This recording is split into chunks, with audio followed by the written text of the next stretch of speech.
those racists. I will point out all of their hypocrisy, and I'm not afraid to go after them. I had a sitting senator protesting us collecting signatures, and he admitted that if we got this on the ballot, the law would be overturned. Amen. So that is why we have got to make sure that we get this on the ballot.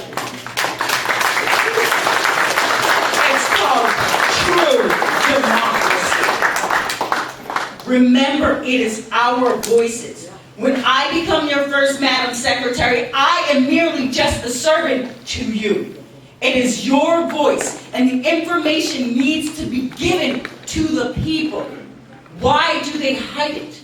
Why do they suppress information? Because they don't want you to know what they're doing behind closed doors. Like they did with the infanticide bill, when we're all shut down, and now you can have an abortion up until and after 9 months. My son was a preemie. I protect my children with my life. My son is amazing, so strong. And to think that he wouldn't have been provided medical care had anything gone wrong, because that's what they want. They want to take away our religious freedom. Thank God that was tabled, because they know they would have lost right there. But it is our voices that need to now speak up and to get out there and to show we have a voice.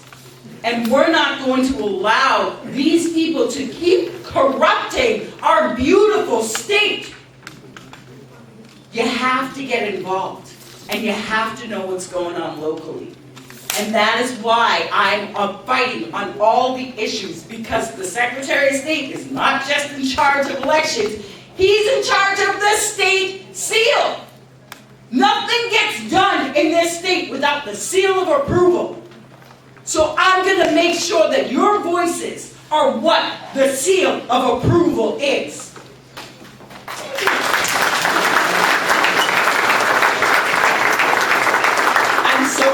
To be out here. This has been completely amazing, and I want to be everywhere. I am everywhere. I went to camp out in East Otis from the ages of 9 to 13. I went to Camp Nawaka, very Christian camp. So I know my state. I was also part of International Order of Rainbow for Girls. I know how important it is to give back, and I know how important it is to stand up for our values. So that is why, when there is an issue, I will be on the front lines, because everything goes through the Secretary of State's website and office. And everybody knows how difficult it is to find anything on the website. Can't find a single thing. But I'm going to make sure that we overhaul it and we have transparency, and that we're protecting the people, protecting the consumer, protecting our small businesses. We will never shut down again as long as I'm in this state.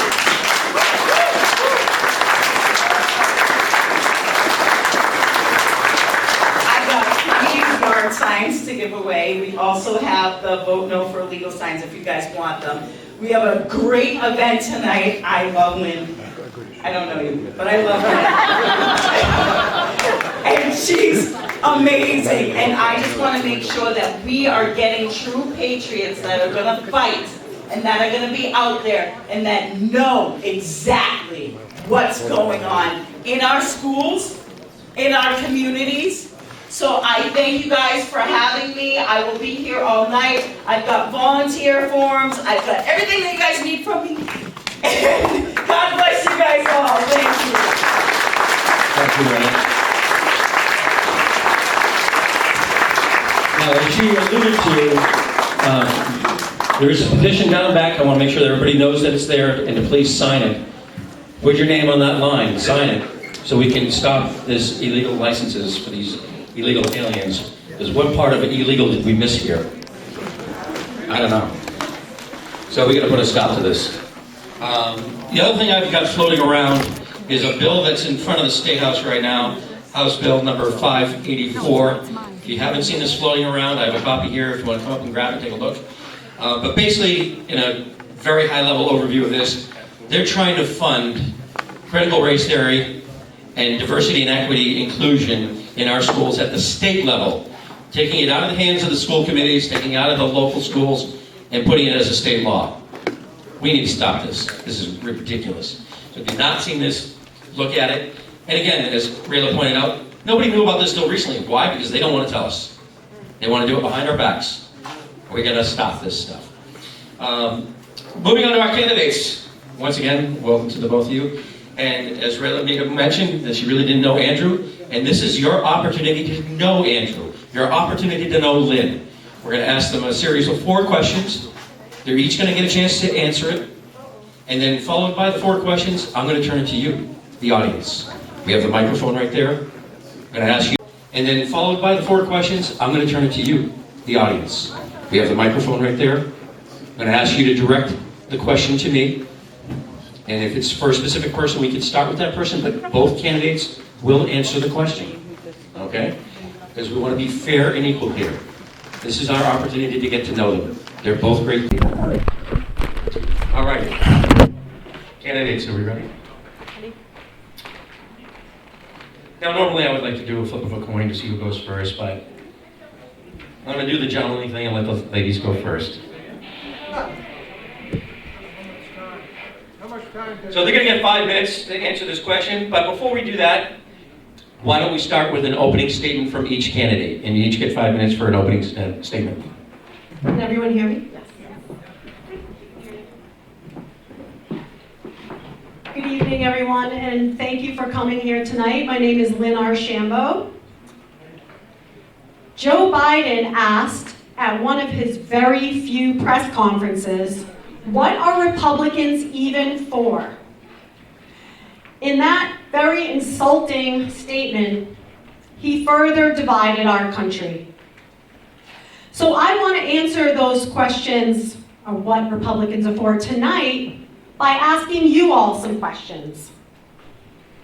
Have you or someone you've known in the past few years been afraid to say who you voted for or how you felt about a subject? I have. I'm a teacher. Republicans are for freedom. I believe in the U.S. Constitution and free speech. I'm tired of hearing conservatives be afraid to stand up and say what they're for. Are you comfortable with your child or grandchildren being taught that they should be guilty for the color of their skin, or worse, be that they're a victim for their color of their skin? No. I will stand up to teaching critical race theory in our public schools. Republicans are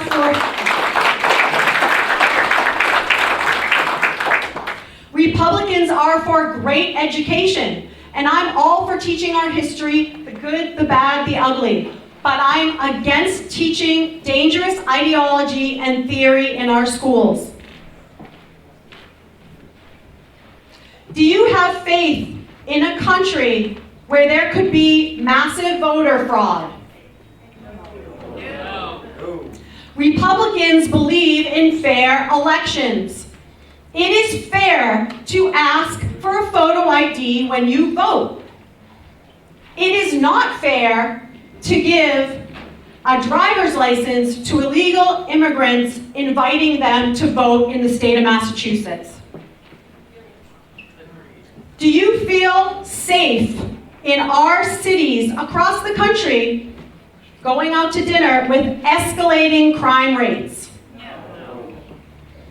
We need to defend, not defund our police.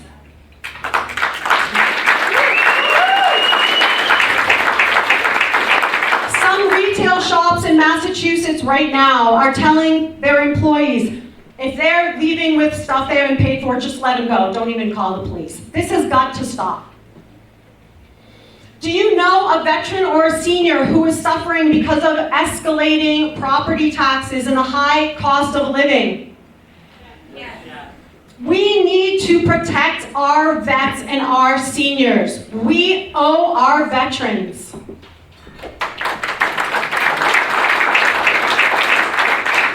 Do you believe in the American dream?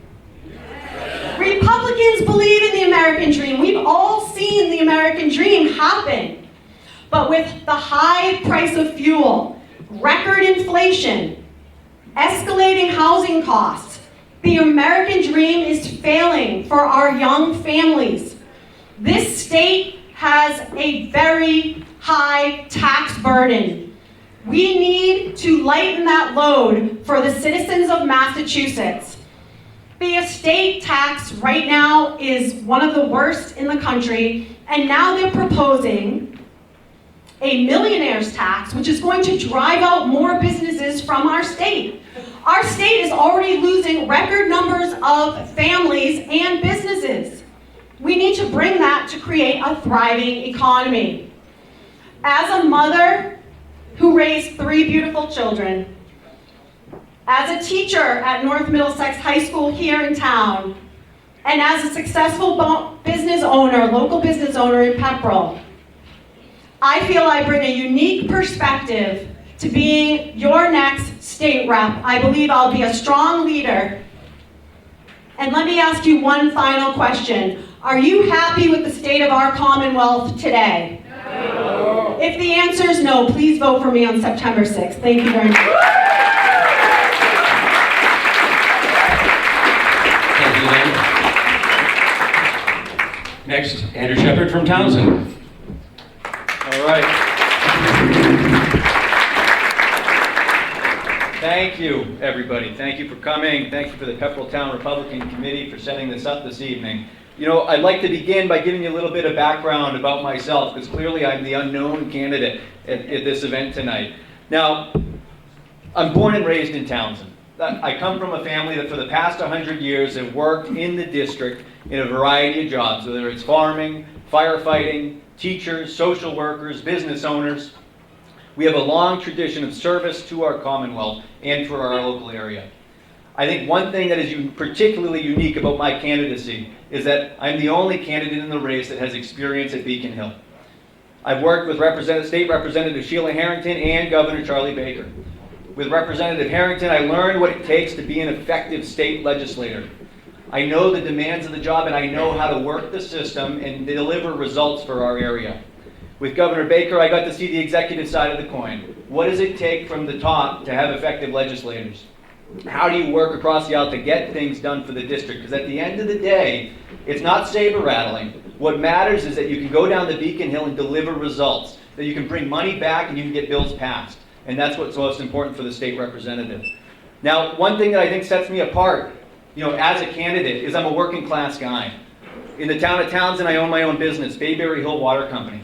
It's a 5-gallon water jug delivery service. And I'll tell you, I know uniquely the pains people are dealing with throughout this economy.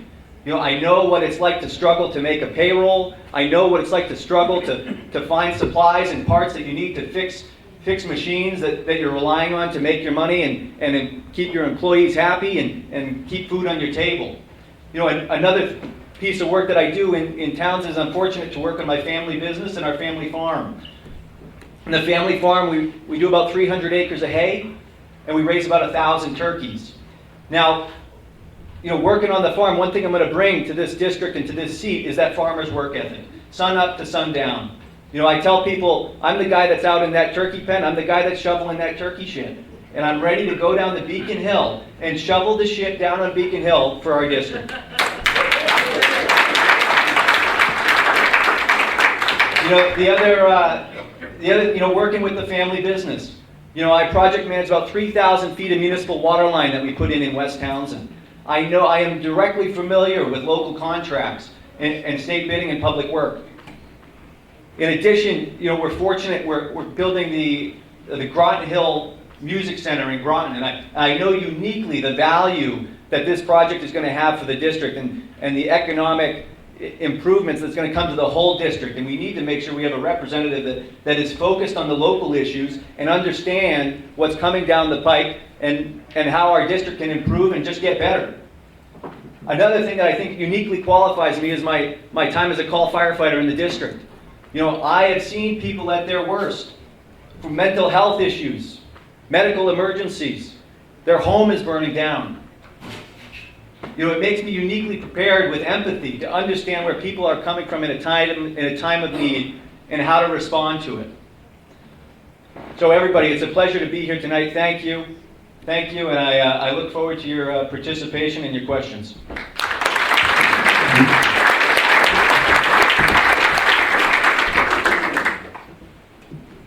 All right. Well, thank you both. Great opening statements. All right, we're going to get started. Question number one, we're going to direct this one to Lynne first, and then the second question will be directed to Andrew when we move on to question number two. Question number one. The Massachusetts legislature recently passed a bill that substantially changes our voting laws, including early voting and voting by mail. Are you in favor or against this bill, and the reasons for your position? I am against the bill in that I do believe there should be absentee voting, but you should request the ballot.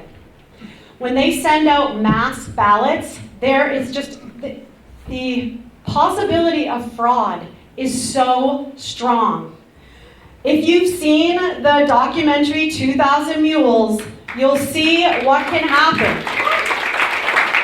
with mass mail-in ballots. My daughter lives in New Hampshire, registered voter in New Hampshire, received a ballot in Massachusetts. It's not a good idea, so I am against having mass mail-in ballots. Andrew, would you like to respond to her answer?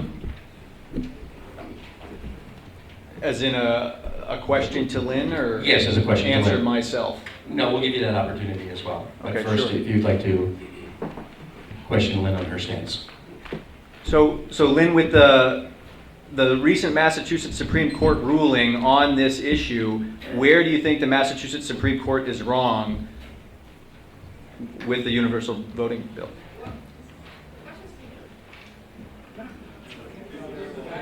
What's the matter? Is that how that works? Yeah. And then Lynne, the rebuttal. Okay.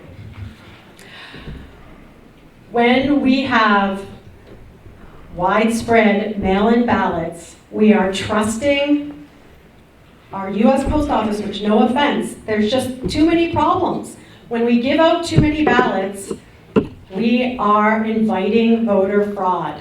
We need to have one ballot per person. You go to the ballot box.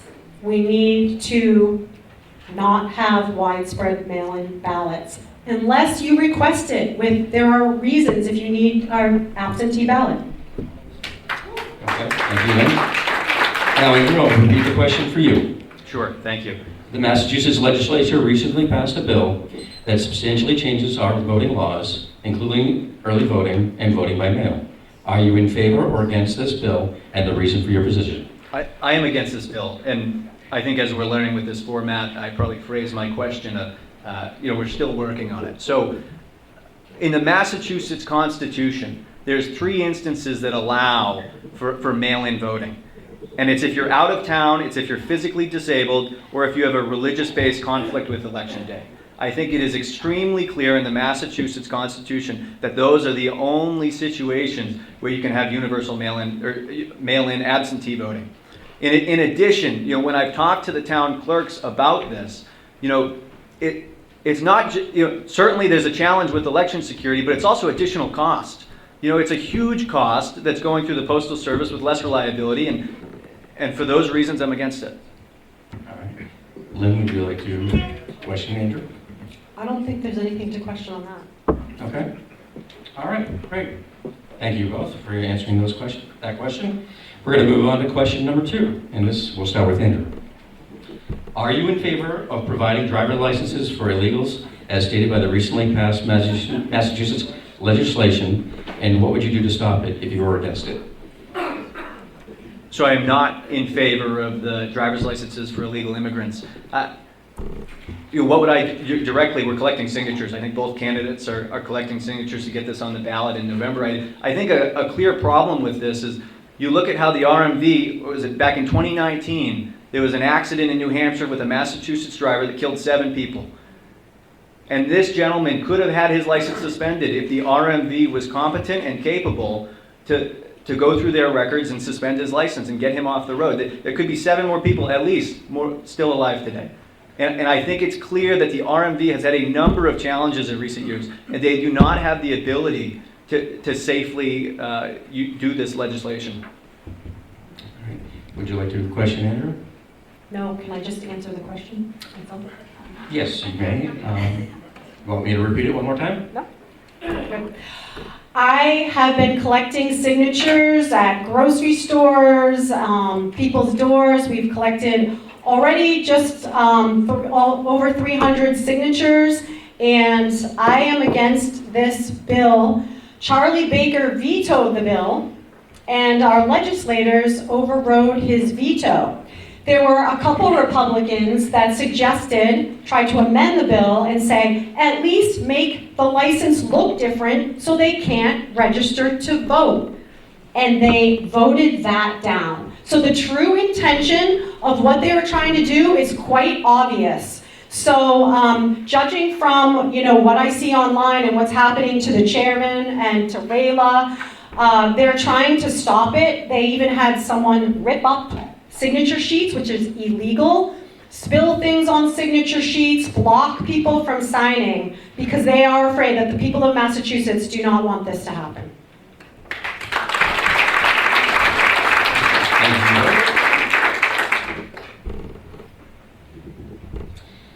All right, so question number 3, we're going to start with Lynne.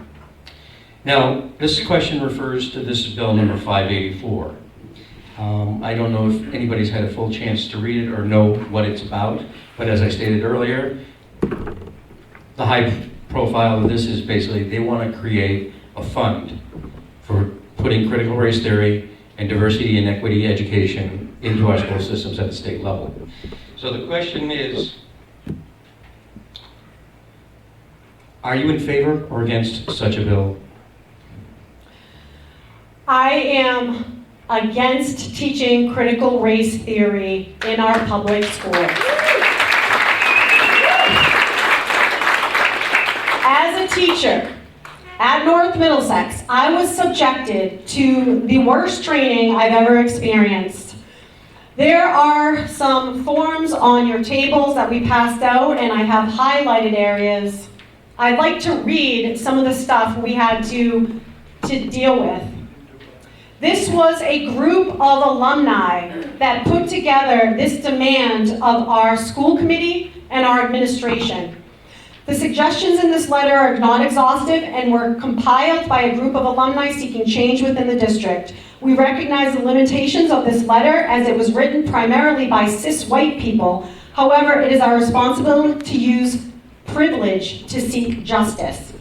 We must recognize and address the systemic oppression and inequality of all marginalized people within our communities. All signatories wish discussions of privilege, oppression, and social injustice have been part of the education within the district. We want to guarantee that current and future NMRSD students are better prepared for global citizenship through an intersectional education on historic and present-day discrimination, privilege, inequality, activist, and ally and accomplishship. Require mandatory and ongoing training for faculty and administrators on anti-racism, equity, inclusion, and social justice. We demand a full review and revision of school curricula, policies, and events to ensure inclusive and anti-oppressive values are fully integrated.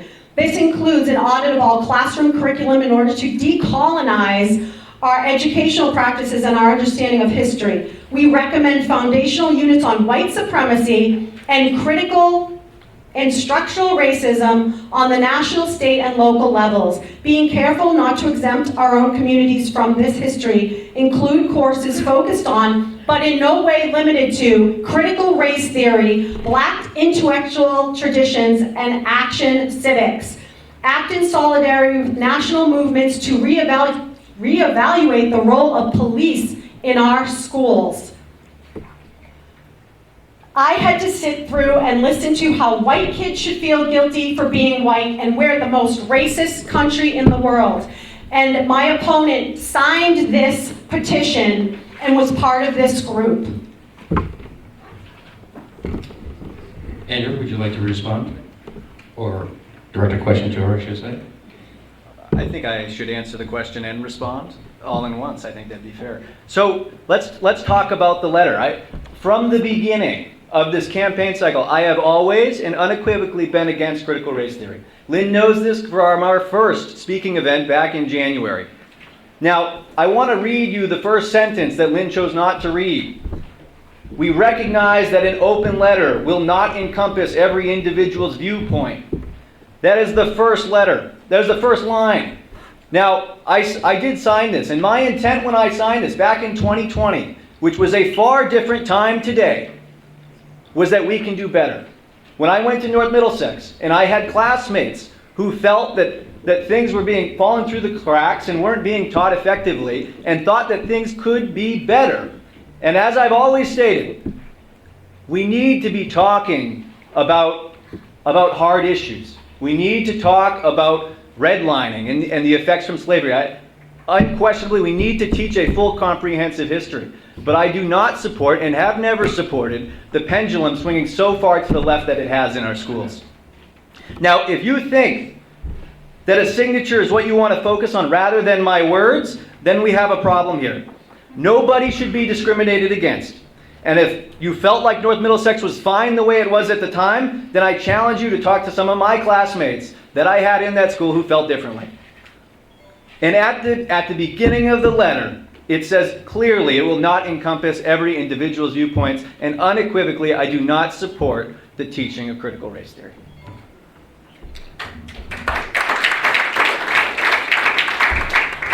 Lynne, if you'd like to have a rebuttal. Actually, our first event, I believe, was in February, and when Andrew was asked if he agreed with critical race theory, he said he didn't really know what it was. But this form right here sounds like a progressive liberal would sign it, not a Republican. I have some, if I'm not elected, I have some personal concerns reading this letter, because none of us want to be racist or live in a racist world. But you need to know critical race theory is a racist and divisive teaching. And our students, we're making it more divisive and racist by teaching this. So that's all I have to say about that. Thank you. Next, and our fourth and final question, we'll start with Andrew. What is your position about imposing mask mandates and vaccine mandates and business shutdowns due to pandemics or other health emergencies? Sure, thank you, Dave. I have not, and I do not, and I have never supported government mandates for vaccines and masks. I think it's incumbent on the people to be able to make a decision that's best for them and their families. And in terms of the government shutdown, my biggest problem with the response to COVID has been the shuttering of the U.S. economy and our local economy. My own small business, Bayberry Hill Water Company, the water cooler talk, the infamous water cooler talk in the office place, got shut down. The majority, I just had bought this business out of school, ready to make it my own way, and the economy gets shut down. At no point in our future should we ever shut down the engine of the United States economy, especially our local districts. It's something I would never support.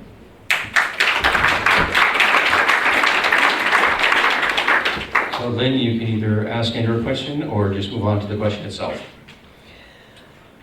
I do not believe in vaccine or mask mandates or mandating that businesses be shut down. I own and started from the ground up a business in Pepperell for over 12 years, a successful business. We were demanded to shut down. We still had to pay our lease.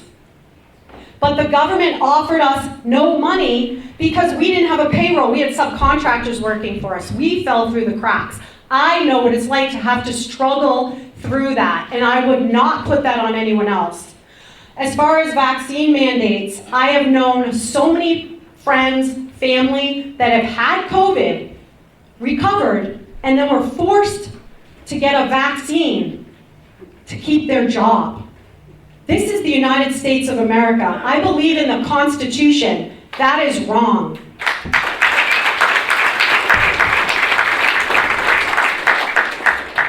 Well, I want to thank you both. That was the 4 prepared questions the Republican Town Committee had come up with. At this time, if somebody from the audience has a question they would like to pose to either candidate, I'd like to ask you to raise your hand and please move to the microphone and introduce yourself.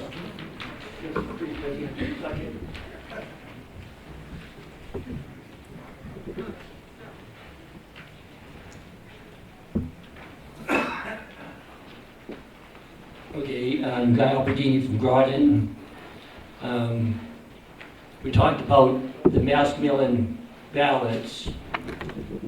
What other changes would you make in the election process, like 3 or 4 of them, to both of the candidates? All right. Andrew, why don't you start with this one? What changes would you make to the voter registration? Is that what I'm hearing? The overall election process. The whole election process. What changes would you make to it? Thank you, Guy. For those that don't know, I met Guy at a Dean Tran kickoff, and Guy actually specializes and works in election issues, to my knowledge. Is that right, Guy? Yes, they have at least 4 proposals ready to hit Beacon Hill once you're sworn in. That's right. So I have read some of Guy's work. One thing I do think is interesting that I think would help a lot in terms of securing our elections would be, and you'd have to do it the right way, but I think there's value in putting barcodes on ballots. So when they all get printed, you know exactly how many there are. You make sure, you ensure they are disconnected from the vote, but then at the end of it, you know exactly how many went out and you know exactly how many came back. I think that is one of the cleanest ways to make sure that you're keeping track of everything.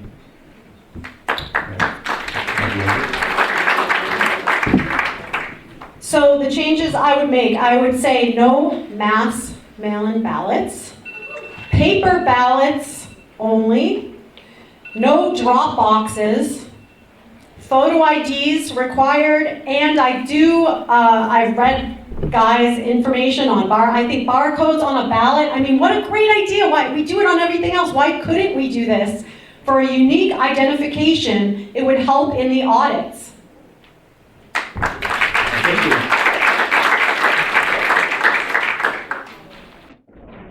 Go ahead. Carrie Nealon, Groton. Andrew, I just wanted clarification. I heard you say that you were against government mandates for lockdowns of businesses and masks. Did you state your position on the required COVID shot?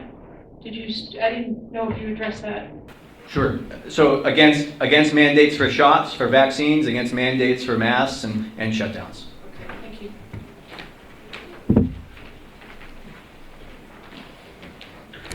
Hello, everybody. Such a good crowd here tonight. It's good to see you all here. We had stiff competition with other events. My name is Jim Canning, and I live in Lakin Street in Pepperell. I have a short question, and I also have a long question, but I'm going to ask the longer question right now, okay?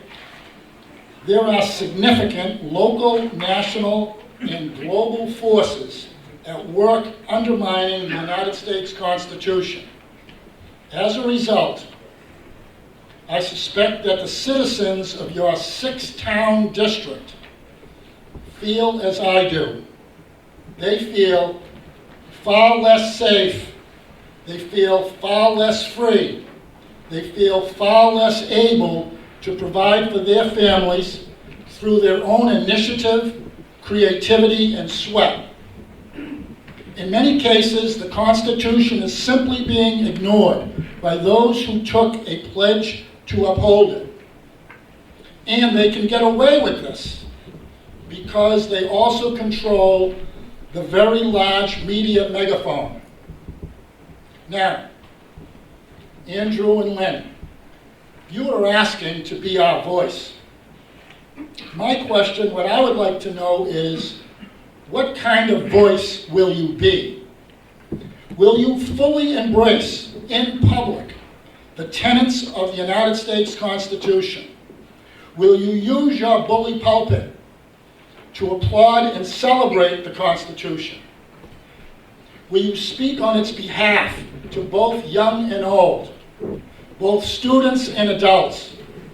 How would you help counter the propaganda that is constantly being presented to our society as you speak to the citizens in your district? Or would you speak against the propaganda? Thank you. Lynne, I'll let you go first. Thank you, Jim.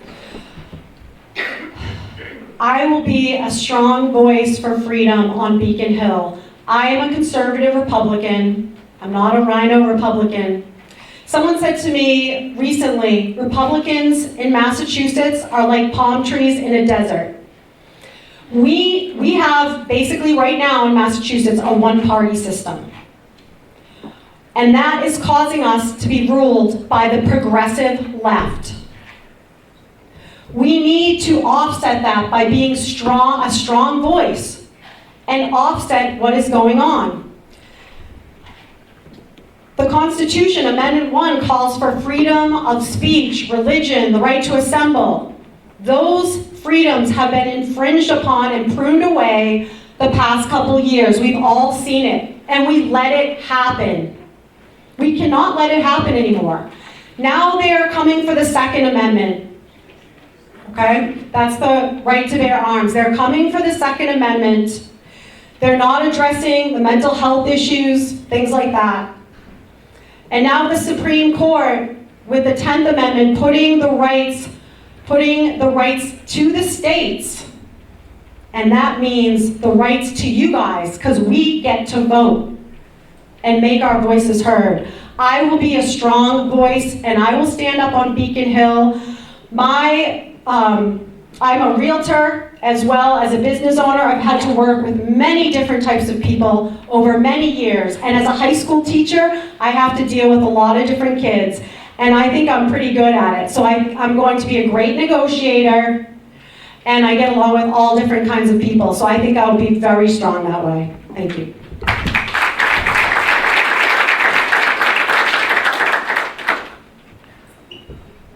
Thank you, Jim. Jim, I think without a doubt, it's incumbent upon both of us, and I know both of us will, uphold the United States Constitution and the Massachusetts Constitution and the freedoms that are endowed from it. I feel a little bit like I just got called a rhino by my opponent because I take a different approach at times. I am certainly not a saber rattler, and I am not going to sit in my pulpit and yell at things that I don't think things can get done for. Now, there are a handful of Massachusetts Republicans that are certainly less liked, and typically it's because they work across the aisle. And I'll tell you, from working down in Beacon Hill, I know what it's like to get things done. I know how to deliver money for our district and things that come with the job. And part of that, Jim, is advocating and having a strong voice. I may not be the loudest voice. You can tell by comparing our Facebook pages, but I am certainly going to be a strong voice. As Teddy Roosevelt said, it's speak softly and carry a big stick, and I think I carry that well. Thank you. I know Jim probably doesn't want me to do this, but I'm going to thank him anyway. So, ladies and gentlemen, Jim has supplied the pizza for you tonight out of his own pocket, and I want to thank him for his generous donation. And I want to thank C&S Pizza for supplying it and getting it delivered here. They did a great job, as always.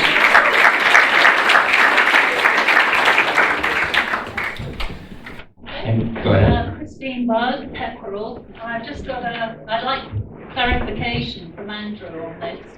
According to this voter guide, it says that you oppose defunding our police, and then it says position inferred from source. I find it very difficult to believe that you agree with defunding the police. Could you speak to that? I would be happy to speak to that. So as some of you may be aware, there is a voter guide that my opponent, Lynne, put out, and she placed it at a handful of tables. I was fortunate to grab one. And frankly, I find it distasteful and dishonest, the approach she's taking to misinforming voters on my stances. Now, in terms of defunding the police, absolutely, as a firefighter, as someone who wears the uniform, I know uniquely the challenges that come with serving your community in a first responding capacity. It's one thing to say you support the police. It's another to go out and support the public and put yourself at risk. Now, and I want to talk specifically about the police. I am very fortunate to work with a number of leaders throughout our area. And we're forming a fund that we're calling the New England First Responders Assistance Fund. You know, we got a website out just the other day. It's a fund we're starting with the Community Foundation. And last year we raised money for Jim Landy, a police officer who had cystic fibrosis. He has since got his new lungs and is now well and healthy. And we're going to continue those events that were in his honor and put that money aside in this fund to give to first responders, police who have accidents, who have issues. So to say that I defunding the police, I think is completely out of line. Can I respond to that? Dave, can I respond to that? Yes, you can, because he did call you out. So as you can see, the voter guide has a code there, but this document that's on your table states, act in solidarity with national movements to reevaluate the role of police in our schools. I understand, I'm a certified EMT, athletic trainer at the high school. I've had to work with first responders. I know what it's like. But Andrew, documents and bills and signatures have consequences. And this, I had to write the union and demand, this is ridiculous. We need public safety in our schools more than ever with the mental health crisis going on. We cannot defund our school resource officer. Now, I don't know if everyone heard the word, reevaluate. Reevaluate is anything but defunding the police. If it is crazy as a candidate to say, let's look at things and see what we can do better, then call me crazy. But frankly, I absolutely do not support defunding the police. Thank you both. We're going to move on to the next question. Hi. So one thing I want to educate you both and everybody in this room. Everybody has a voter ID that is tied to them once you register to vote. And I will make sure that when I become your Madam Secretary, that is not the barcode, your voter ID tied to your ballot. You get one, and that will be the one that you put in. Goes from your hand right into what we want to use, which is the original box. It's just like a wooden box. It just counts the number that go in. So letting people know that you're in favor of putting barcodes on it doesn't make it safer. You have an actual ID. Also, CRT. Do I look oppressed? I want to know. Do you know that shot heard around the world, the first one killed was a black man? Do you know that we sent the 54th to fight? So when we talk about CRT, you gotta understand where you come from. You wanna talk about teaching history? Black history is part of American history, and it should always be taught as American history. So my question to both of you, Lynn, I pretty much know what you're gonna say, but my question to you is, do you think that teaching children, and my children are mixed, that because of the color of their skin, and my children are Irish, so I guess they're double oppressed. And I'm British, so I'm like double oppressor. So, do you think that you should be teaching them the worst part of history, or teaching where we were and how we work together to be where we should be now, even though we have this division? And are you in favor of keeping all of these horrific books, white privilege books, these ABCs of anarchy instead of just your ABCs? Are you in favor of allowing this stuff to continuously go on in our schools, and will you fight against the sex education bill? Let's start with Andrew. So Rayla, thank you for the clarification on the voter ID non-barcode but unique identification number. In terms of, I think you had a handful of questions in there that I did not write down. I do not think that these radical books should be going through our schools. Absolutely not. I think we need to teach history, as Rayla pointed out, about the unique and the powerful moments where brown and where black and white people came together and prioritize and cherish those, and that's what we need to be pushing. We need to be pushing the positive, but also the real sides of history, all of them. And I'm getting a lot of flack for the letter I signed, but Rayla did not go to North Middlesex, and nor did Lynne when I was there. And my intention at the signing of this was that we can do better. And I had plenty of friends, that thought that North Middlesex was not doing a good job at teaching all of that history. The United States is the greatest country on the planet, and that's why millions of people want to come here and are sneaking over the southern border as we speak. We believe in freedom, and now we're teaching kids that we're all racist, and we were founded on a racist concept. I personally feel that they're trying to destroy our country by teaching this. They're trying to break us down. And these are socialists and communists in the guise of progressive liberals that are putting this out there to our children, to hate and be embarrassed of our country. So absolutely, we need to take those radicalized books that are theory and someone's opinion out and teach the actual history. And yes, we've had slavery, we've done bad things. Teach the good, the bad, and the great of our country. As far as the sex education, I have my master's degree in health and wellness education. I have taught health at high school and sex ed at high school. And I have never, some of the books I'm seeing, I would never even ever bring these up to high school kids, never mind kindergarten kids and what they're seeing. It's disgusting, and it's also more of a breakdown of the family and our country to make us weaker. Thank you, Rayla. I have like 50 more questions. Welcome, Kathy.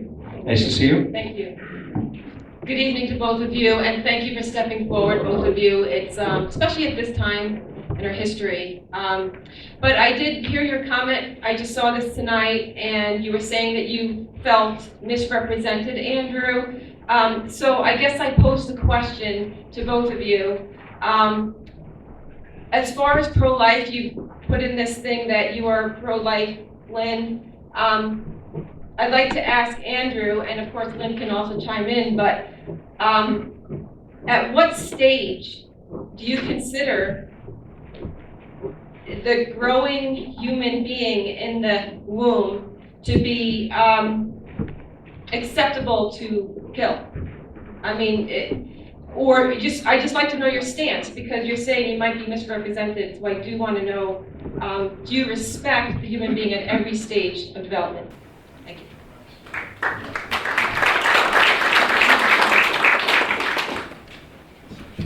Thank you, Kathy. And Kathy, I appreciate your attention to the voter guide, but I do know that you and I have talked about this privately on the cell phone about this issue itself. Now, my stance on abortion, I do not wish and I do not want anybody to have to go through the process of having an abortion. I think it's a terrible decision and something that somebody's going to carry with them for the rest of their life. But I do fundamentally believe that it is a decision that should be held between the woman, between the doctor, and between her family. And certainly, I've said this before, the Roe Act that passed in Massachusetts that allowed abortions up to the moment of labor, I think is absolutely too far. Absolutely too far. I do not support abortions in the third trimester, and nor do I support with the Roe Act the lowering of the age for abortions without consent from 18 to 16. I think people need to have a supportive family and network around them when they're going to be making a decision about something like that. Thank you, Andrew. Lynn, would you like to answer the question? I'm not sure there was a question for me, but I will just say that just like Sheila Harrington, our last state rep, I am pro-life. And I know a lot of people have concerns in Massachusetts. Massachusetts has some of the most liberal abortion laws in the world. And actually, I've seen people on Facebook say, I'm going to move out of this country because they brought the Supreme Court decision, brought it back to the states to vote. We have a voice. We have a voice. This is actually democracy working when the states and the people can vote on this. And if you move out of the country, you'll find that most countries have stricter, way stricter abortion laws than we do. As a matter of fact, the only countries on the earth that have the same abortions laws we do are North Korea, China, and us. Thank you, Lynn. Moving on to our next question. Yeah, Don. Okay, and when you're talking about Roe versus Wade, that was put in there so the poor people could go somewhere and have an abortion because they would have to go somewhere to have an abortion. It was totally illegal when they put it in. The only ones that fought against it was the Catholic Church. Other churches, other Christian churches took 2 years before they came on board. And all that the court did was to approve that the law was illegal to begin with. And if you want to talk about when life starts, they can detect a heartbeat, okay? A live person. And there was a guy in New York that was gonna take a rat and kill it on the stage. This was a number of years ago. They had 3,000 people coming up to protest the rat. He didn't intend on doing it. I have a picture over there of a chimpanzee. It's from BU, and it says, should chimpanzees have human rights? They're taking it away from polar bears right now. They're talking about elephants having human rights. They're talking about whales having human rights. And what about babies? There's no human right there. And that baby is there, okay? And that baby gets a heartbeat after what? 4 weeks, 5 weeks, I don't know. And the Bible says that there's be an explosion when the baby is born, when the egg hits when the sperm hits the egg. There is an explosion. You have 80,000 kilometers in your brain, okay? Wire, if you will, and that's all covered. And when the two of them cross, you have ALS. I've been studying the brain, okay?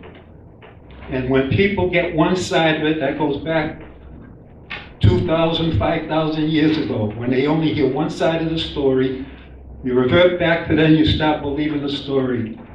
Now the NRA was attacked by the American Communist Liberation Union, the ACLU, okay? And they were attacking the NRA because they weren't negotiating. They were violating the Federal Funding Act. When I was on the school committee in Westford, the Teachers Association put a full ad in the paper, and I got the names and the signatures, and I sent them in that they were violating the act because they weren't a lobbyist, even though it was the union. They just put it in there to change something, all right? Now, sex education, my favorite subject, okay? Westford, in 1984, put up sex education as a plan. The head of the department, the health department, she was a teacher, and she went, there were two proposals made. One was going to be a great proposal, which is better for the kids and everything, and the other one was by a group that had incorporated a social studies teacher in Pittsfield, Mass, was told to develop a sex education program. They had 10,000 people respond to that program and virtually no pregnancies. And the reason they said no pregnancies, if there was one pregnancy that they didn't know about, you know what the Democrats do? Well, how many more were there? Okay? Um, Well, the two programs were put in on a 4-3 vote. And when they figured it out, okay, the head of the committee, the health committee, who was a teacher, she went and talked to the school committee. And on a 5-2 vote, because they asked her which one would be more successful, they said the Lamb program. They said that was a religious program, so the 5 members of the school committee voted for it. That program is a Planned Parenthood program. That's the quality program. My kids didn't take it, they attended the quality program. My daughter was in the middle school, or my son was in the high school, and they gave him a first aid class while another class was going on, and my daughter was sitting in the back of the room reading something while the sex ed class was going on. The equality program, the LAMO program, and it cost, last time I checked 5 years ago, it cost the town for their sex education program $500,000, $500,000 a year, okay? So Dan, is there a question within that first section? Well, I was gonna talk about something else too, but. Well, we definitely appreciate the insight and the information, but if you can jump right to your question, that would be great. Well, let me get to the school, okay? Okay. 1932, okay? 1932, there are 2 books out, one called Child Abuse by John Steinbacher, not Steinbeck, Steinbacher, and another one called Child Seducers. And Child Seducers, he talks about the National Education Association in 1932 saying get rid of democracy. This is by John Derry out of Chicago, I believe. He was the head of the union at the time, and he agreed with it.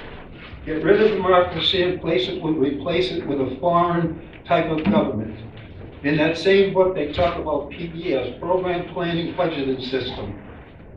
And it was developed by a think tank for the government, but now the legislators use it, and you can't tell what they're saying in there because it covers both sides. If you remember, a couple of years ago, they had something about a car. If you voted for them getting the rights to this or against it, it didn't matter because after 2 years, everything else went into place. So you didn't know it no matter what you voted for, the law passed. And that's what the legislature's done, and I'd like to know what you're going to do about it in sex education. Okay, the LAMO program, the religious program they talked about was when the parents came into the school with the child. It was an after-school activity. And if you had something about abortion or something, you are told, go home and discuss your views with your child. And that's the one they call the religious program. Instead, they put Planned Parenthood, which is a religion declared in 1961 in California because they met in the church as secular humanism. Answer that however you want.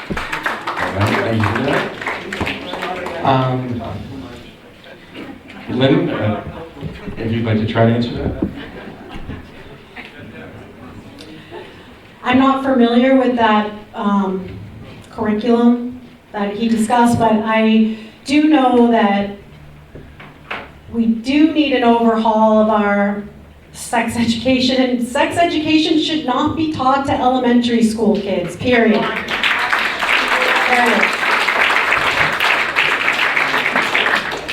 One thing that, there's a lot of things right now that are being taught at our schools and kind of romanticized at our schools. Things like toxic masculinity, things that they're teaching our kids that really have no place in our schools. Schools should be places where they learn, math, science, reading, writing, fine arts, really good skills like that, playing sports, not being taught ideologies.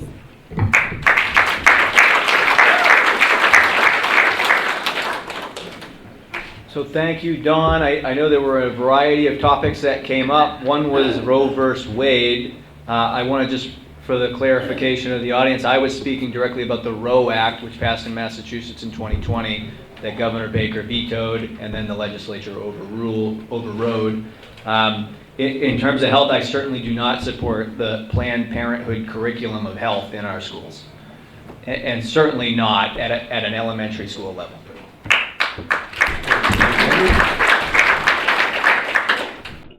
Last one's a tough act to follow. I'll try. I want to shift gears a little bit here and address. Pardon? Oh, I'm Mark Duger. I'm from Groton, and I want to shift gears to a question that relates to the Second Amendment, basically.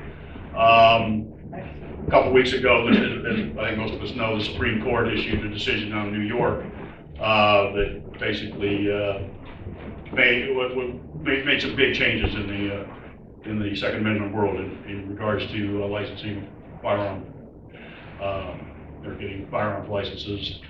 A ramification of that is a number of other pending cases got remanded down to lower courts now to be reconsidered in light of the changing landscape under the New York decision.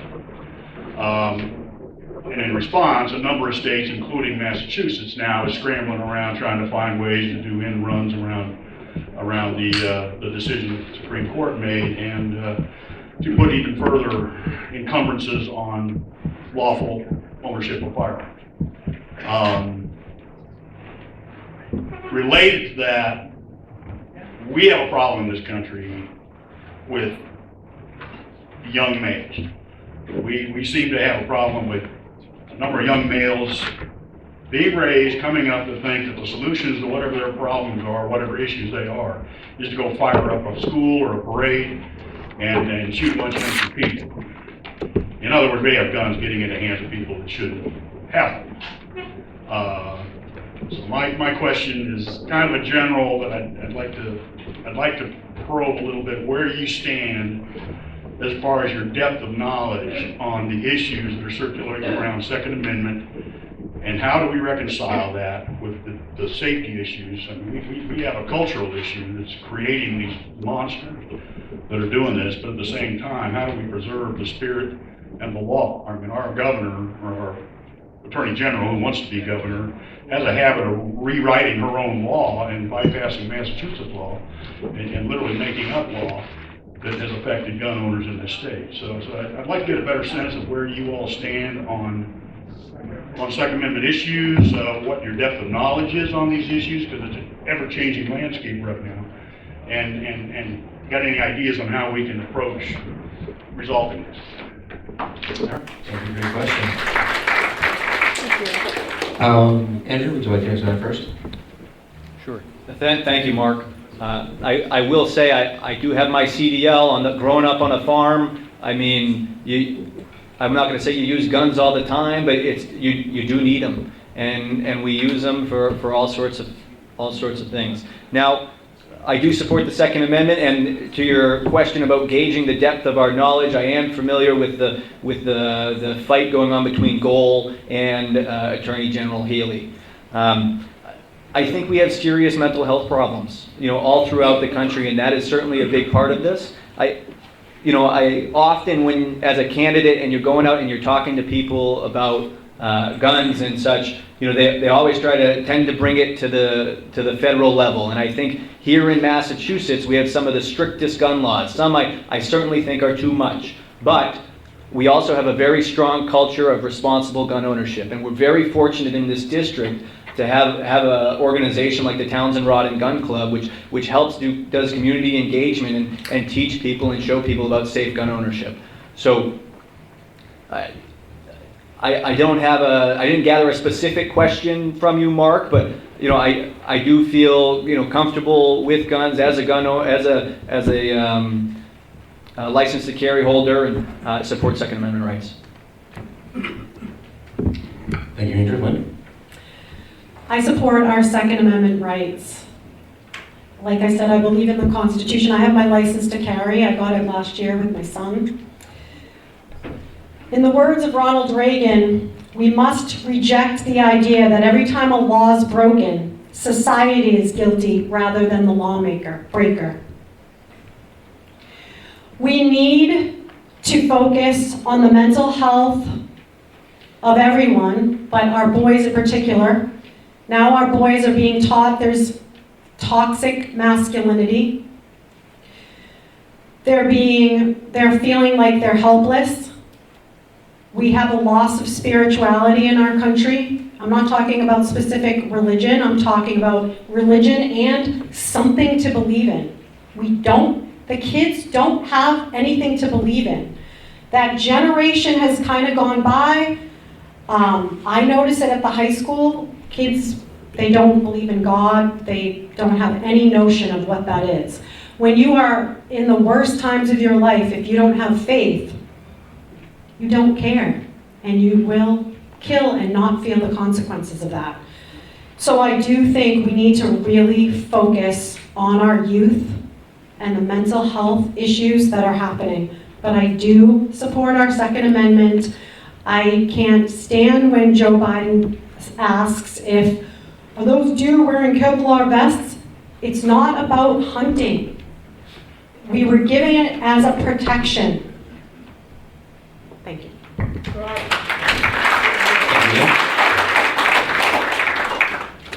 Next question. A guy from Groton again. I have a statement, then a question, two completely different topics. The statement is there's H1628 from Sheila Harrington that counters the third trimester bill. That's H1628. And my question is, I'm not sure if it hit Pepperell yet, but it hit Groton. And that's the issue of high-density housing, where Beacon Hill could refuse to give towns funding or grants for development if they don't comply. The select board pushed back on that for now, but it's just a matter of time before it rears its head again. So, to both candidates, what's your thoughts on that? Lynne, you can go first this one. I've met with most of the town administrators. This is a constant problem. I think we're all aware there's right now not enough housing, not enough affordable housing, not enough rental space for people, young families. I don't know how they do it right now. It's ridiculous. As a realtor, I'm very keenly aware of what's happening in the market. As far as high-density housing, when we live in a community like Pepperell, Groton, I just went to a housing meeting in Groton, and it's very difficult to plan for that type of housing. Like when they want to have it near, food stores and walking distance to things. They don't want it out in the boonies. So it's a tough one in our towns. But yes, they are trying to threaten if we don't have a certain level of low-income housing, then they will take away our funding. And I think every town is trying to figure that out. We're working towards that. And as your state rep, I will work to make our community get the most funding we can. Thank you. Andrew? Sure. Thank you, Guy. I think it's very incumbent upon the district in supporting our local economy that, certainly affordable housing, but the biggest piece is workforce housing. We need to get people in who have jobs, who are looking for work, and who can deliver pizza, who can work at a water jug company. That would be a personal preference of mine. We need to make sure that we're getting people in here that can support the local economy. And you can't find workers right now. I mean, there's 2 job openings for every one long-term unemployed person. So we certainly need workforce housing, but we need to do it carefully. A big part of this district is our open space. And how much pride we have in being outside of 495, having that more rural community. That's essential to our character and our identity. And we can't go around putting in being too big or unthoughtful and having, overtaxing our public infrastructure. Thank you. Thank you for your question. Thank you for those comments. Next question. Bill Gates, Pepperell. I do have a question just to follow up with what you just said about the workforce. What do you think, and this is to both of you, what do you think is needed in order to get people to go out to work? And it goes to both of you. Sure, thank you, Bill. Yep. In more locally rather than federally. I'm more concerned about what goes on in our district. Sure. Rather than what's happening like in Situate or any place else like that. I'd rather know what's going on. Sure. No, I appreciate that, Bill. And I know for those of you who weren't there at the last candidates night, Bill brought up that he owns a pizza shop and he's paying $20 an hour and he can't find people to help him, to deliver the pizzas, I believe, to help make them and all of that. Now, there's young people, there's all types of people that we need. And I think about a fundamental piece about being a Republican is incentives. You're not trying to give handouts to people. You're trying to give incentives to get them out and get them going to work. And we need creative thinking in that regard. I don't have a silver bullet for how we or a single rep can fix the economy or make that or get that solved. But I do think it's incumbent upon us to make sure we're incentivizing people to go out and work and hold jobs and support the local economy. I think we need to stop incentivizing people not to work. So I think our country, locally, I see it at the high school. What's happened is when you're shut down and you're at home and you don't have to work and you're getting paid, you lose your motivation. You lose motivation. It's also mental. And what's happening is they don't want to work anymore. It was too easy to survive without it. And now we're dealing with people not wanting to work. And we need people to work. So we need to stop incentivizing that.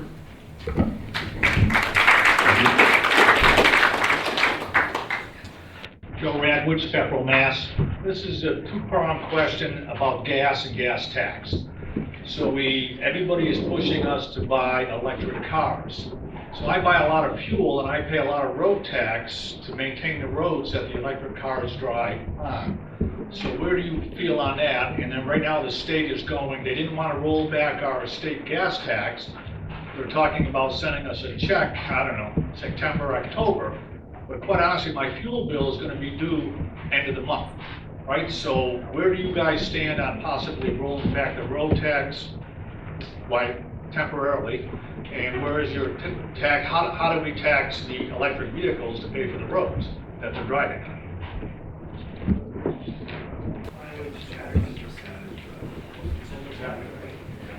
Lynne, why would you answer that one first, please? I support overriding the gas tax. It's 24 cents a gallon. We need to put more money back in our pockets right now with record fuel prices. I just had to get a delivery of propane. It was $1,400. How are senior citizens, how are low-income people going to afford this? As far as electric cars need fuel to be created, and they need fuel to charge their batteries, and they're not very affordable for the majority of people in this country. We're in big trouble, and when people start to blame a war and other stuff on the high prices and not look at what our own president has said he promises to do many, many times, we have to believe him when he said that. And now he's trying to backtrack because everyone's feeling the heat. So I'm for getting rid of the gas tax in Massachusetts. I would vote for that. Thank you, Lynne. Andrew? Thank you, Joe. Owning my own business, Bayberry Hill Water Company, I go to the spring every week or every other week and I'm either taking a straight box truck or a tractor trailer. And when I take the tractor trailer, at one point we were paying $6.50 for diesel. With a 300-gallon tank, that's about $2,000 every time you fill up. I tell you, I put my card in the machine and I watch the ticker go up, and I just think about my credit card statement. And I think whatever it normally was, add $2,000 to it. You know, it is I would certainly support suspending the state fuel tax. I think there's an additional level you can do with it, because you want to be sure that you're not having the big fuel companies pocket that 24 cents. You want to make sure that 24-cent saving goes, you know, to the consumer. And I think we learned with COVID that you got to have anti-gouging laws, you know, tied into it. So you can hold people accountable and make sure that, you know, these big fuel companies aren't just, you know, pocketing that themselves. Now, in terms of, you know, Joe brought up electric cars and such, and quite frankly, I think we're taxed enough in Massachusetts. And taxing the driving public and the person who's out there working on the roads, I think is too much. The state budget had $3 billion in surplus this year. $3 billion. If there's not a way for us to take some of that to replace the state fuel tax, then you know, we need creative thinking, and I am there to get it done for this district. Thank you. Still Jim Canning, still at Lake Street. I have a very short question that I really want to ask. And,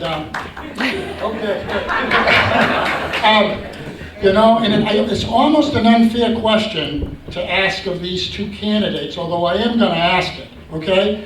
And it's unfair because they're both in the weeds. They're both in the weeds. They live with all of these issues, tax, guns, Constitution, you know. My question is a broader question, and I'm guessing maybe they haven't ever thought of the question. So what I'd like to do really is to ask the audience, when you go home tonight and you talk with your family, would you at least discuss my question to yourselves, okay?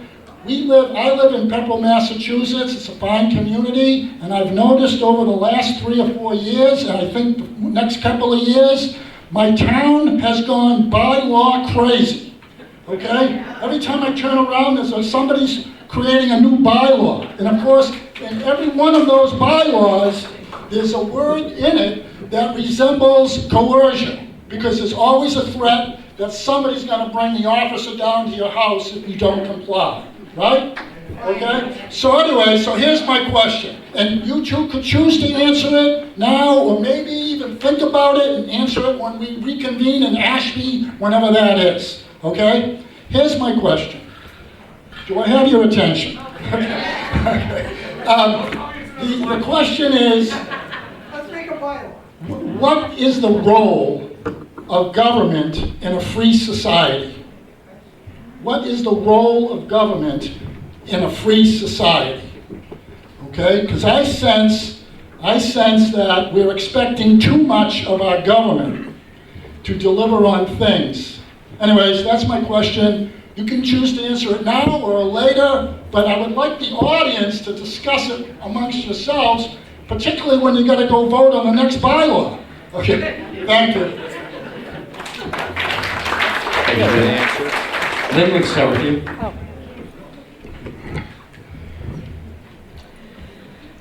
The role of the government is minimal. It should be minimal. We do not live in a socialist or communist country where the government controls us. We live in a supposed free society. So we should have minimal government so that we feel safe on our roads, safe in our towns, in our cities, but we are not encumbered by rules, regulations, bylaws, light pollution, climate change laws encumbering us. Thank you, Lynne. Andrew? Thank you, Jim. You know, I think, what is the role of government in a free society? I certainly agree that it should be minimal, but I think, you know, when done right, the government can empower and incentivize the population to be a catalyst to keep America as great as it has been in the past. And the power is rooted in the individual. It's not rooted in the government. You know, in our freedom to think, in our freedom to act, in our freedoms to invent. And when the government can incentivize people and empower people to do those things, I think it makes our country stronger. Next question. Yes, hi, I'm Aaron Packard. I am a candidate for state rep out of Fitchburg. And I'm your fellow candidate. And also part of Lunenburg. That's why I'm here for both of you. My question is also A and B part. The first part of it is everybody's well aware of the LGBT, can I buy a vowel crap going on, not just in our state but across the country. But here in our state, how do you propose to end these drag queens, not just in our schools, to protect our children, but also the lewd conduct out in public that most towns have a decency code? The second part of this question is, how do you feel about pushing to reenact capital punishment execution here in Massachusetts for convicted sex offenders against our children, rapists of all sorts? Thank you. All right. Andrew, I don't know if you would like to answer that first. We have two parts, right? How do you feel about the LGBT community and the outreach or pushing of that in our schools? And then the part two is, how do you feel about capital punishment? Sure. Thank you, Aaron. So capital punishment, when we know without a doubt, that somebody has committed a crime and you have irrefutable proof, I am okay with capital punishment. In terms of, LGBT in our schools, I think our schools, we need to make sure that we're focusing on our economy in our schools. We got to be talking about STEM, we got to be talking about advanced manufacturing, and we got to be preparing students for what's coming, and so that they can go to work at a local pizza shop, they can go to work at a local factory, and that's the type of education we should be doing in our schools. Thank you, Andrew. Lynne? So as far as drag queens with little kids, that's just, we've gone a lot overboard. When we start teaching ideology to young children, we have lost our way. There is a trend now in our schools, and I know there's a section of the population that is gender dysphoric. I know there is, and that's fine. I think we're all fine and accepting of everybody, except when you go from one gender dysphoric student in the entire school to, after COVID, having 13 in just my 6 classes, something's happened. Something has happened. We're pushing trends and very strange ideologies. We have furries in our schools, and we're pushing it, and we're not allowed to say anything. We have a mental health crisis, and we need to accept that. Lynne, if I can interrupt. For those that may not know, what are furries? Oh, sorry. If you identify as a particular animal, and some schools in Massachusetts, yes, they want litter boxes in the bathrooms, okay? Which is ridiculous. We've gone, like I said, we've gone too far. Obviously, I support all students. I'm a teacher. I love all my students.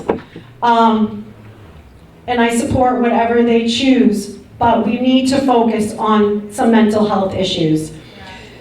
Capital punishment, did you mean in general or specifically for sex offenders, Aaron? I believe it was more towards sex offenders, if I'm correct. Offenders from children all the way up to adults.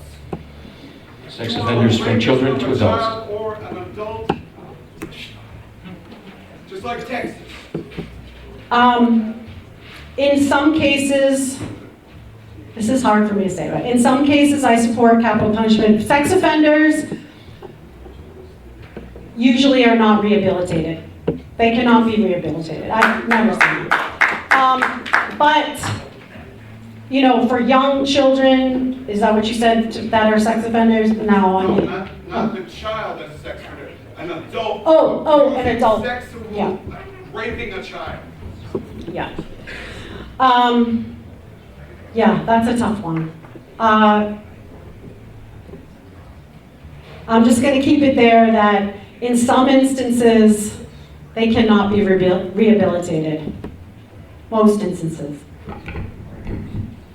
Okay. Thank you, Lynn. Thank you, Andrew. We're going to move on to our next question. One of the most important commodities we have today that we're running out of is sand. Sand? Sand. No, that's the truth. But what's happened is, I don't know whether it's concrete or cement that uses sand, and you have all these old buildings that have collapsed. Now, someone told me that they're taking some of these or some parts of it, and they're able to chop it up and add something to it, you know, and once again, you have sand, okay, grinding it up or whatnot. But it is sand because and one of the things, and you'll be faced with this as a representative, okay, when Dukakis was governor, he said, if you don't have a Massachusetts corporation, you can't deduct your losses from Massachusetts. The millionaire's tax will not affect this country because since then, all of these companies, because under Clinton allowed other companies to get into the banking industry.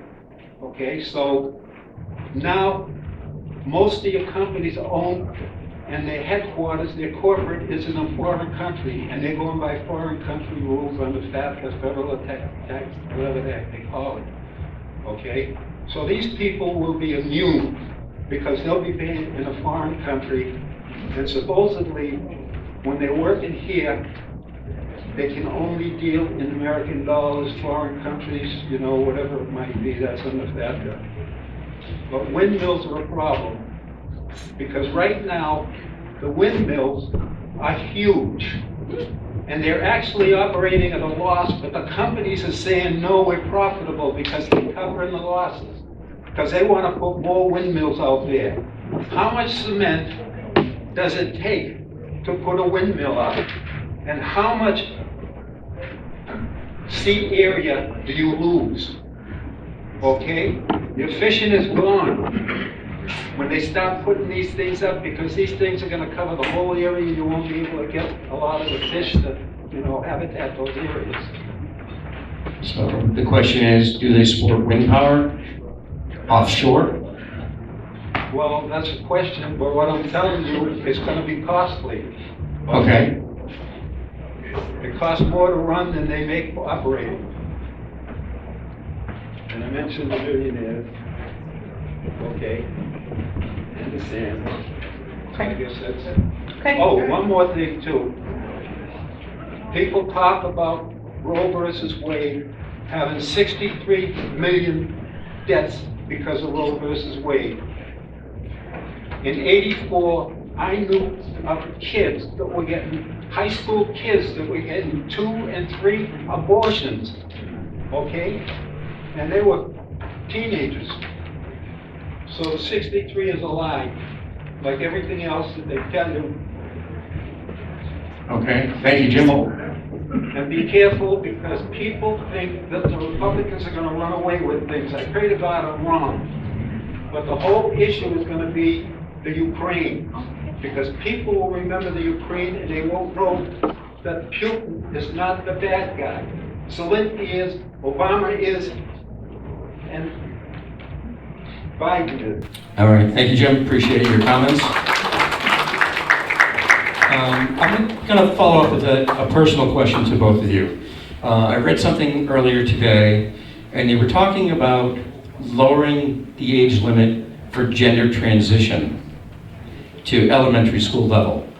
What point do you think it is appropriate for a child to pursue a gender change? Lynne? I've researched this because I'm very familiar. I have many kids in my classes transitioning. This is a very personal family issue that should be dealt with by the family. Personally, I think you should be an adult before you transition. A couple reasons why. Number one, research has shown that they're happier within a year after their transition, they've had surgery. But long term, they're very unhappy and they sometimes want to go back. Secondly, when you transition a child and give them puberty blockers, their bones don't develop. There's so many things that can happen. They can become sterile.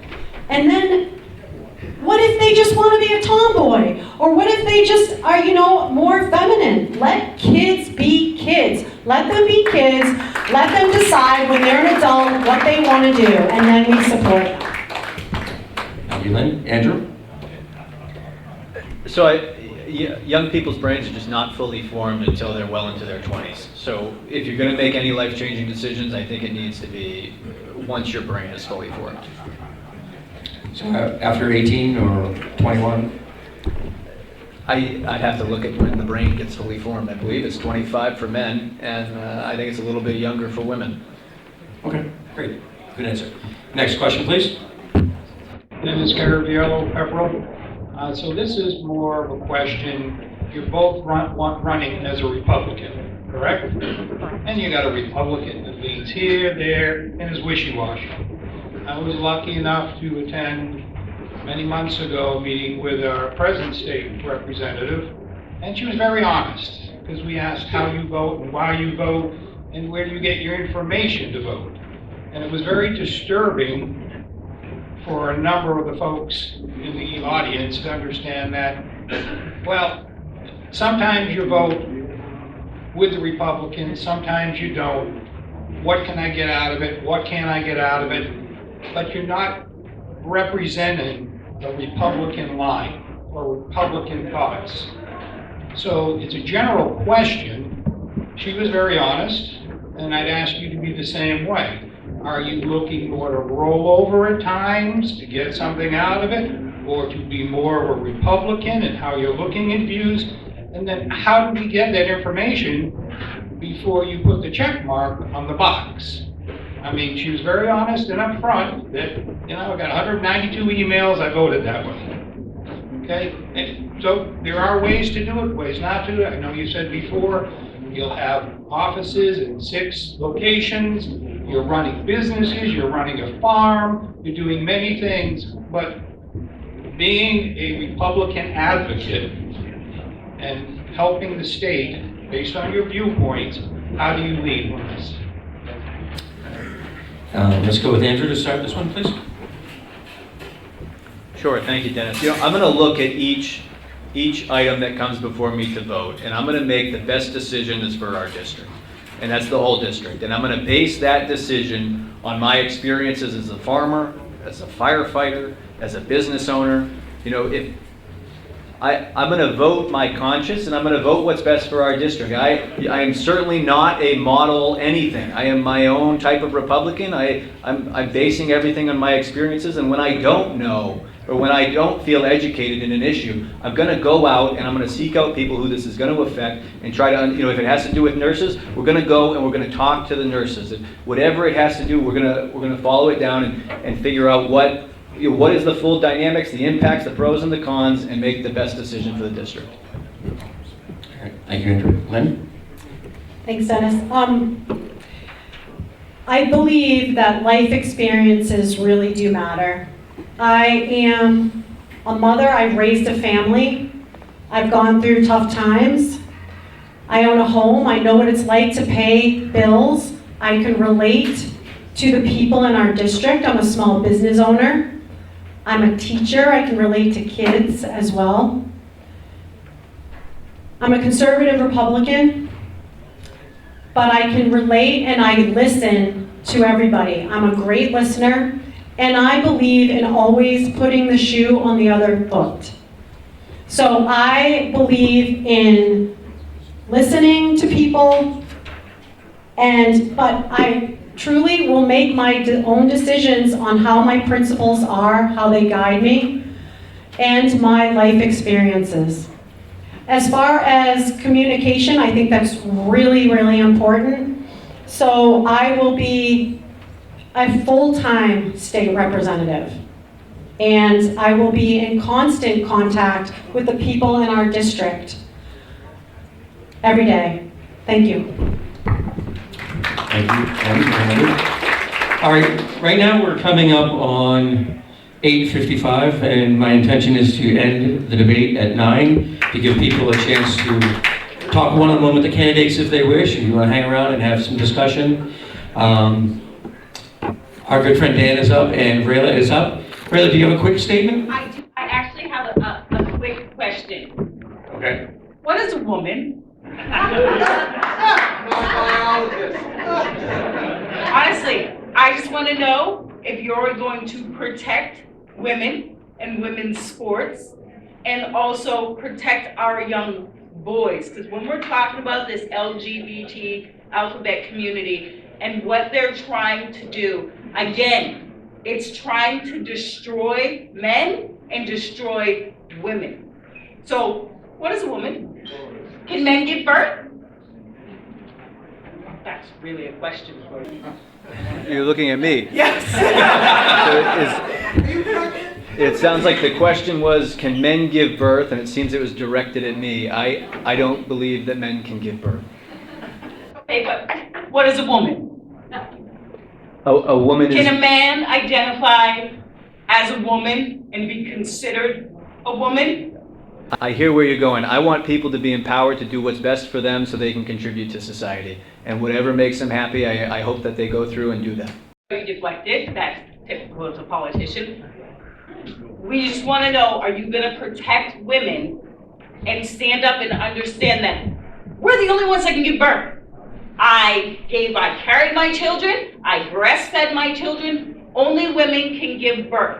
Without women, there is no man. Without man, there is no woman. And we need to protect men and women, especially our young boys and our young girls, and they should not be playing sports together, which are injuring our students and our children, especially our young girls.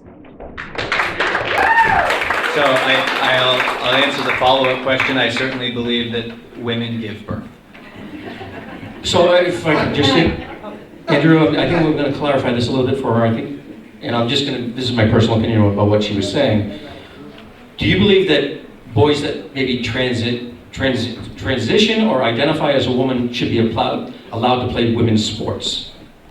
Sure, Dave. I think the sport you should play should be the gender that you're born with. Thank you. Lynn? As a competitive athlete in high school, a 3-sport athlete, and as a competitive athlete as an adult, it is not, and I teach phys ed, and I'm telling you, there's a difference between even a 14-year-old boy and me who lifts weights. There's a thing such as man strength. I believe in teaching boys to be strong boys, to be proud of boys, and I believe in empowering women, and no boys, no biological boys should be playing in girls' sports. All right, Dan, as long as it's a question and not a statement. Well, the first thing is, you were talking about kids that are transitioning, okay, or changing. Alzheimer's magazine had 10% of those, 10 to 20% of those that have the operation commit suicide, all right? And the second thing is basically an announcement. There is a show on TV, on EWTN, A Wolf in Sheep's Clothing. And there are 2 wolves in sheep's clothing. One is Wolves in Sheep's Clothing, which talks all about Saul Alinsky and him coming to this country. It's an expose on the Catholic Church by the Catholic Church. And the other one is all about Kinsey, who is paying college kids to have sex with kids from 6 months to 12, 13 years old. And they were getting the support from the Rockefeller. Now I'm talking the 50s, and they've closed their records, so they're not releasing anything. But you can get both of those or watch, I don't know which one is on Sunday night, but you can get both of them. I have copies of both, and I've watched them both on TV, and I've read the books. Well, thank you for that information, Jim. We appreciate it. Dan, I'm sorry. But the other was called Wolf in Sheep's Gender Agenda. And it talks about, the first one talks about 1,100 pedophile communists going into the seminaries. All right, thank you very much. Ladies and gentlemen, on behalf of the Pepperell Republican Town Committee, I want to thank you all for coming out this evening. I want to send a big thank you out to our candidates for participating tonight. Thank you to Rayla Campbell for coming down, joining us. And our representative from the Fitchburg, just break from his name, but thank you for showing up as well. Ladies and gentlemen, this is going to conclude the active portion of the debate tonight. Feel free to hang out, enjoy, talk to our candidates, talk to our candidate for Secretary of State and anybody else. Have a Republican Town Committee house their meetings here at the VFW. If you'd like to find out more information, look at our Facebook page, Pepperell GOP on Facebook. So, thanks again. I'm Dave Herman for the Pepperell Republican Town Committee.